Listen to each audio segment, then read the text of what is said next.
AITA for refusing to pay for my wife friend's meal after she called me cheap. Last Friday, my wife Emma and I decided to have dinner at a nice restaurant. It had been a long week, and I was looking forward to a quiet evening with just the two of us. I had even made an effort to choose a place that had the kind of atmosphere she liked: dim lighting, soft music, a menu with just enough variety to keep things interesting without being overwhelming. I wanted it to be one of those nights where we could just sit together, enjoy our food, and talk without the distractions of work, chores, or anything else.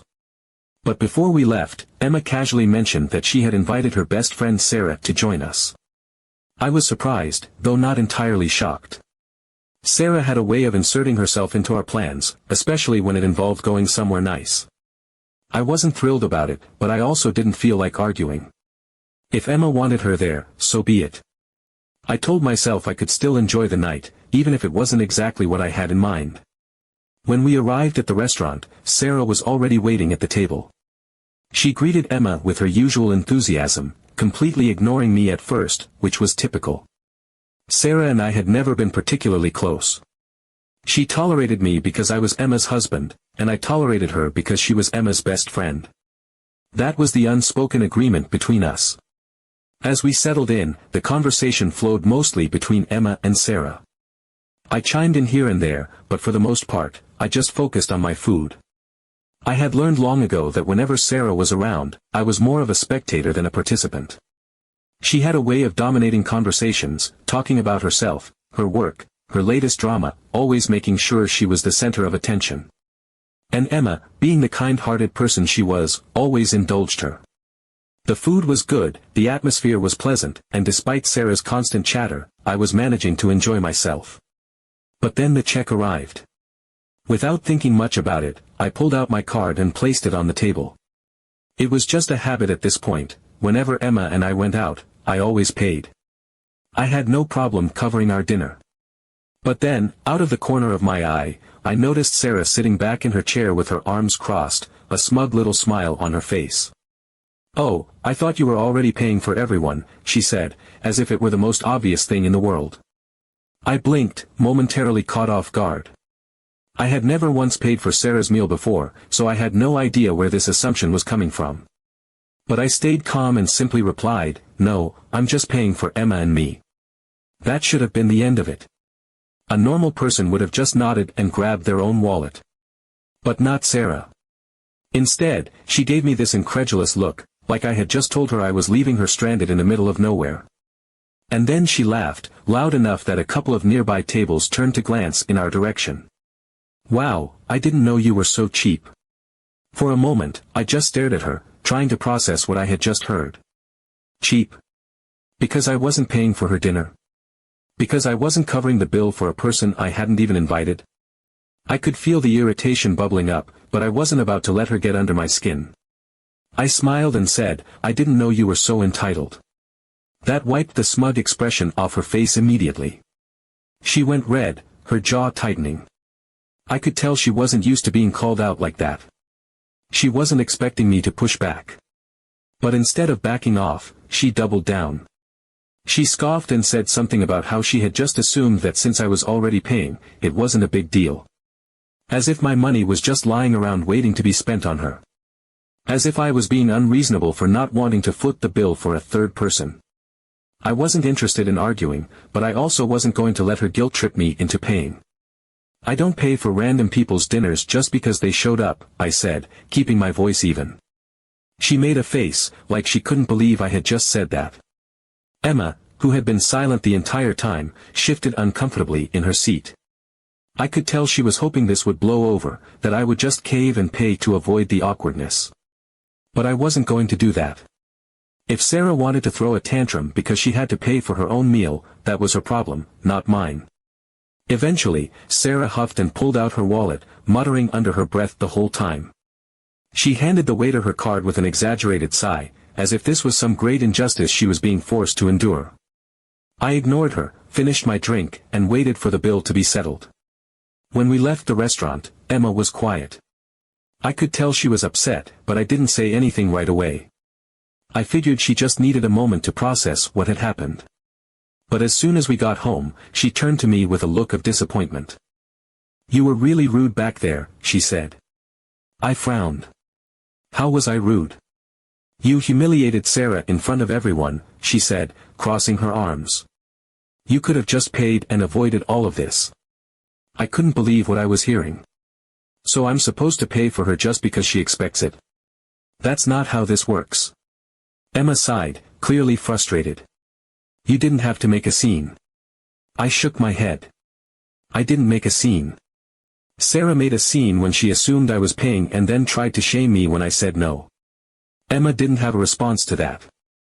She just looked away, chewing on her lip like she was trying to figure out how to argue her point without admitting I was right. I wasn't trying to pick a fight with her. I understood that Sarah was her best friend, and she didn't want to see her embarrassed. But I wasn't about to let someone manipulate me into paying for something I had never agreed to.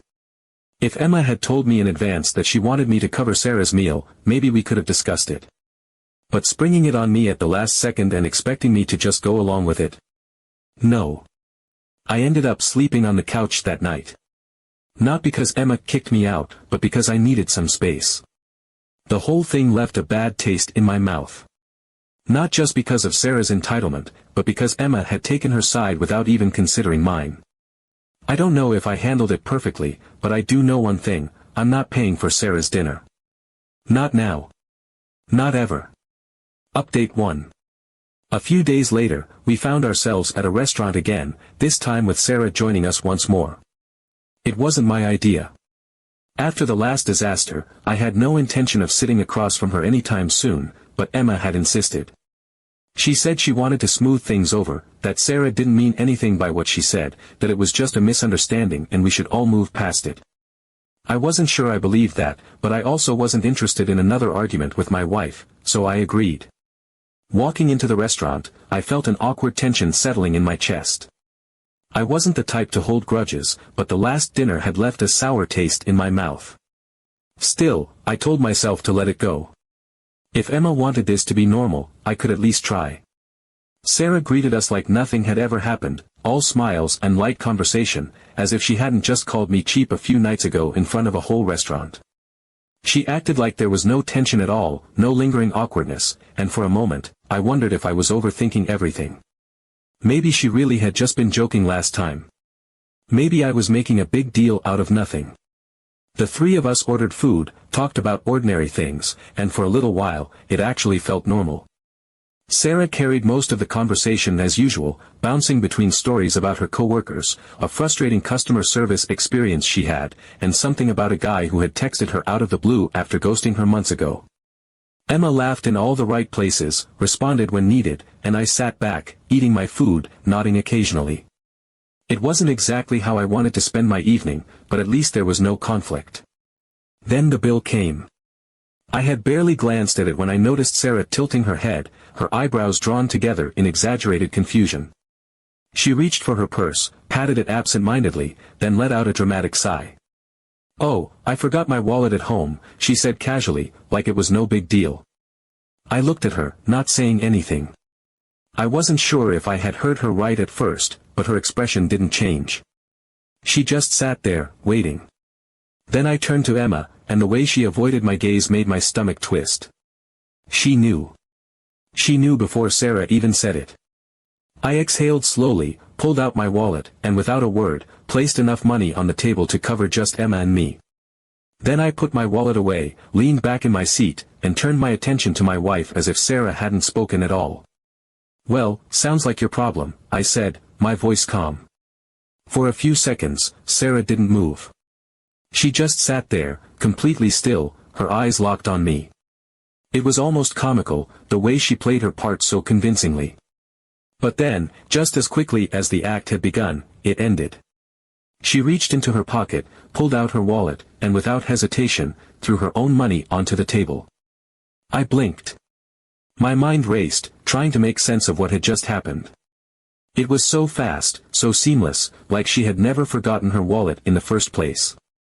And then it hit me, she hadn't. My chest tightened as I turned to her, my brain still processing what she had just done. "Really?" I asked, not because I needed an answer, but because I needed confirmation that she was actually as ridiculous as I thought she was. She smiled, and that smug little look was back on her face, the same one she had given me the last time. It was a test, she said easily. I wanted to see how cheap you were.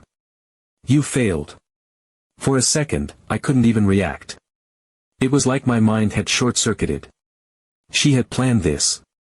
She had sat there, looking me in the eye, and deliberately lied just to see if I would pay for her. And when I didn't, when I refused to play into her entitled little game, she acted like I was the one in the wrong. I let out a breath, forcing myself to stay calm. My first instinct was to laugh, not because it was funny, but because I couldn't believe the audacity. But before I could say anything, I noticed Emma. She was looking at me, her lips pressed together, and something about her expression made my stomach sink. She agreed with Sarah. She wasn't saying it out loud, but I could see it in her eyes, in the way she avoided direct eye contact with me, in the way she subtly nodded as if Sarah had made a valid point. I didn't know what to say. I didn't even know what to feel. Frustration, confusion, disbelief, all of it churned inside me, but I kept my expression neutral. There was nothing I could say in that moment that would change anything. The rest of the evening passed in a blur. I barely registered the conversation, barely noticed Sarah's continued smirks and Emma's quiet presence. I just sat there, going through the motions, knowing that something had fundamentally shifted between me and my wife. Because this wasn't about money. It wasn't even about Sarah. It was about the fact that the person I trusted most in the world had just watched someone test me like I was some kind of experiment and decided that I was the one who had failed. Update 2. At first, I thought it was some kind of strange joke. The way Sarah had pulled that stunt at the restaurant, the way Emma had silently sided with her, it had all seemed so absurd that I told myself it couldn't be serious. It had to be some kind of twisted humor, an inside joke that I just wasn't in on. But when we got home that night, I realized it was anything but. Emma didn't talk to me all evening. She wasn't just annoyed, she was distant, cold in a way I had never seen before. Usually, after an awkward night out, she would at least try to smooth things over, make a joke, act like it wasn't a big deal. This time, she sat in silence, scrolling through her phone, avoiding eye contact, like she was waiting for me to say something first. Hours passed before she finally spoke. She barely looked at me when she did, her voice calm but firm. You know, Sarah is right. It's not about money. It's about generosity. I felt my stomach tighten. The way she said it, the certainty in her tone, made my skin crawl. I asked her what she meant, even though I already knew I wouldn't like the answer. She sighed, like she was explaining something obvious to a child, and told me that Sarah had explained everything to her. A real man pays for everyone without thinking, because he isn't afraid to show his generosity. A real man doesn't count pennies. A real man provides, not just for his wife, but for anyone who needs it, because that's what separates him from the rest. She said all of this like it was some universal truth, like it was written in stone, and I just sat there, listening, not believing my ears. It didn't stop there. Over the next few days, I noticed something shifting. Emma started repeating Sarah's phrases like they were mantras. Every time I hesitated before spending money, every time I made a practical decision, she would look at me with this calculating expression and say, "You don't want to look cheap, do you?" It wasn't playful. It wasn't teasing.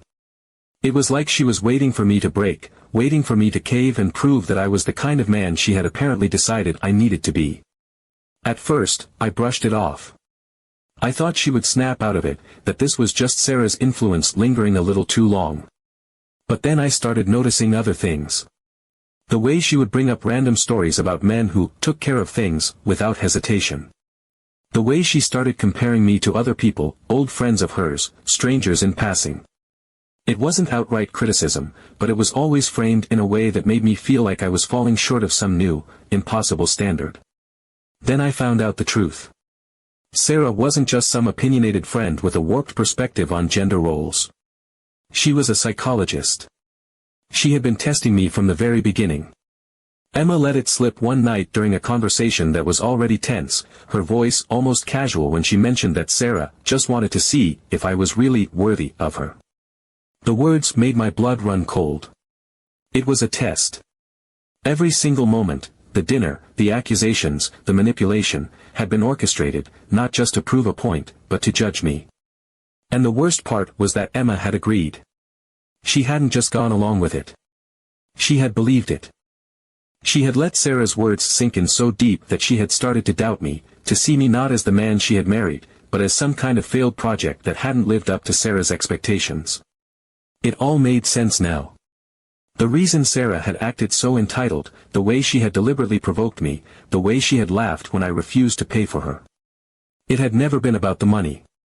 It had been about control, about seeing if I would bend under pressure, if I would conform to some idea of masculinity that Sarah had planted in Emma's head. I tried to push it aside, to remind myself that Emma was still the person I had built a life with, that this was just some temporary influence, something she would wake up from once she realized how insane it all was. But the doubt lingered. The way she spoke to me changed. The way she looked at me changed. It was like she had been rewired, like she had been convinced that I wasn't enough, and that she deserved something better. One night, I couldn't take it anymore.